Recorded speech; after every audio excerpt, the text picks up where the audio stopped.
Det er en testvideo.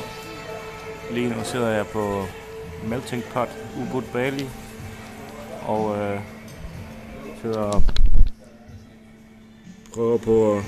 prøver på at finde ud af, hvordan hele det her videoblog det skal foregå.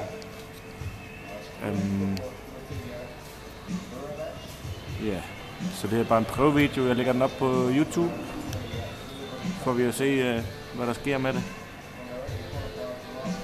Jeg håber, det bliver godt. Glæder os til at se jer herinde. Så tit som muligt. Jeg regner med, at jeg lægger en video op om ugen. Nogle gange bliver det Nicole, der lægger den op. Andre gange mig. Men vi linker til Facebook, linker til YouTube, linker til webshoppen, linker til det hele, så I kan følge med i, hvad der sker. Så god fornøjelse.